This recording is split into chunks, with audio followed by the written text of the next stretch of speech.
Today we're gonna make a video. Should you buy a Saab 9.3 and the big 25? Got some locals in the background. This video has already kind of been done by Auto Autopsy. If you watch Saabs, you know who that is. I'm not trying to steal his flow. We gonna do a little different version, of that, right? So he kind of does more of like a dailyable slash, like, you know, just regular type car.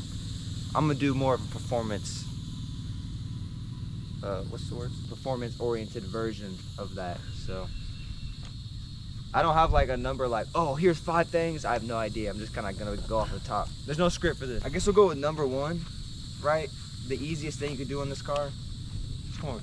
Easiest thing you could do with this car, specifically the V6. I'm not gonna be speaking on the 4-cylinder because I don't know anything about those, but with just a simple tune, you go from 250 to 330 or 320. I swear it used to say 330, but it says 320 now. From Vermont Tuning, you know, cheap tune. I think it was like $600 to get the handheld and the tuner. I mean, the handheld tuner and the tune. And yeah, that bumped it up to, you know, if you're not trying to go crazy fast or anything, it's a good power goal, and it beats a lot of cars on the road, unless they're modified. Then you're kind of, it's an 07, so you know.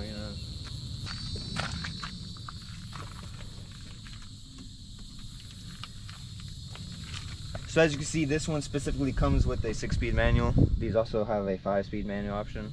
I don't know if they come in the V6s though, to be honest with you. Or you can get them a 6-speed auto. Don't do that, they kind of suck. The manual's all right. It's not the best manual, but there's worse manuals out there. So, you know.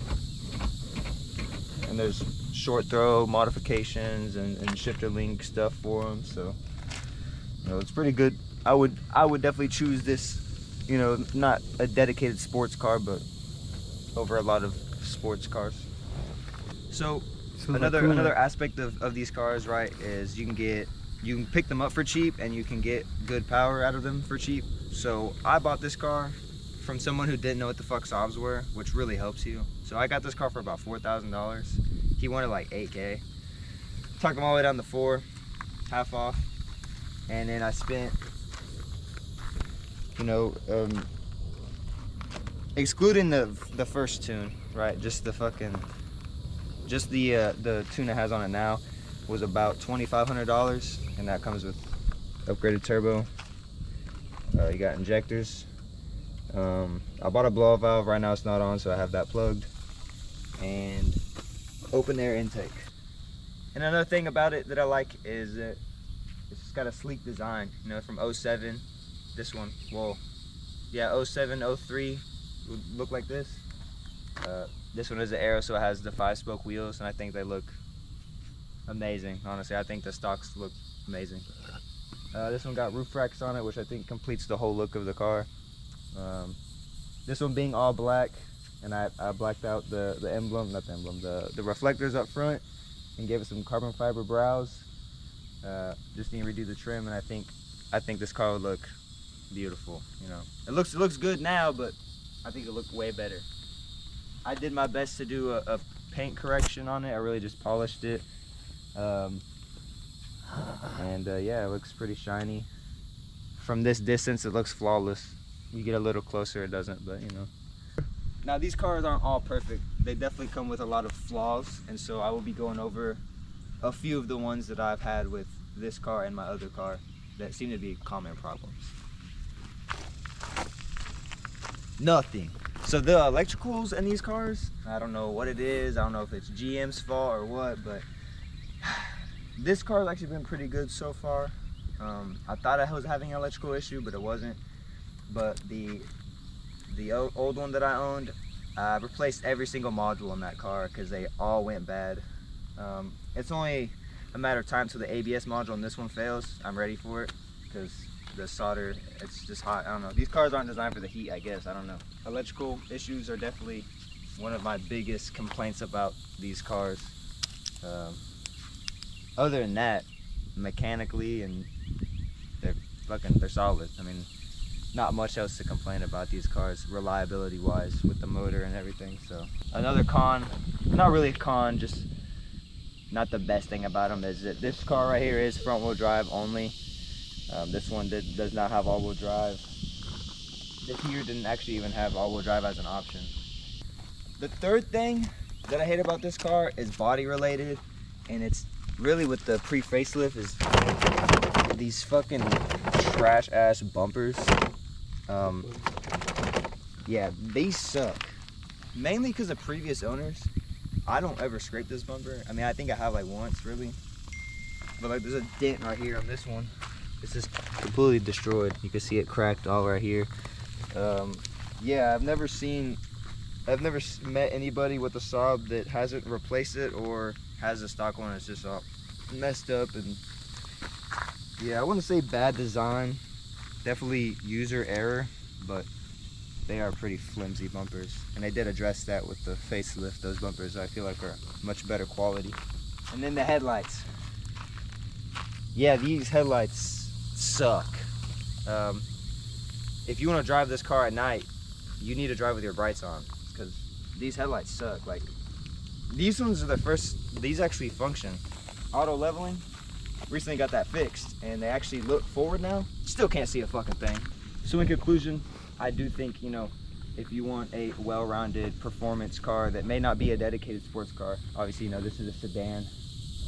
This is the sport version of it. This is the Aero. So I wouldn't necessarily call it a sports car per se, but it is definitely a sportier version, and with the right mods is definitely on par with some other sports cars, especially of its time, you know. This is a 07, so a 335i with an F54. If you do relatively similar mods, you'd be making about the same horsepower. Yeah, MHD stage 2 is put you about 500. You know, this is about 500, and then it's about the same price. So same equal amount of money into both of these cars, make about the same. As far as building it past that, now you can. There's a lot of people who put big turbos in these, you know, do straight cut gears on their transmissions, and they're making 600, 700 plus. Actually, a guy on YouTube, Edison I think it is, has a 1,000 horsepower Turbo X. That shit is crazy.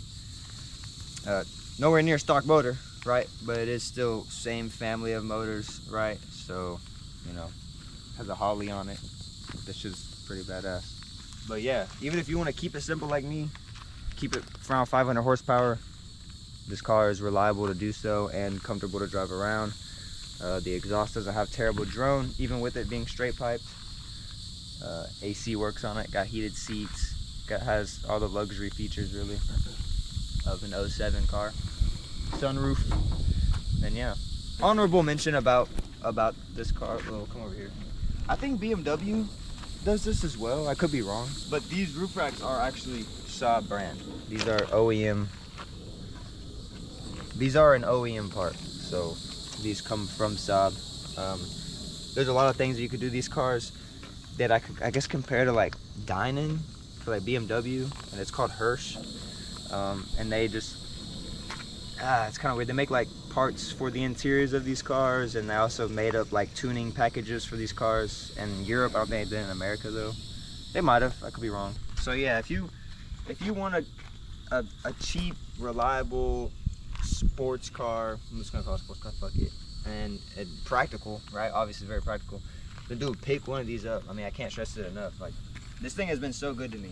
There's times where something fails, and like obviously I get mad at it, but like, who doesn't, you know? Who doesn't get mad at their car when it's fucking up on you? So yes, you should pick one of these up in 2025 to answer the question. And I think it's undeniable. There's just simply not as many cars on the market that are as good as a bargain as this one right here. For now, at least for now. E46 used to be 3K. Thank you for watching.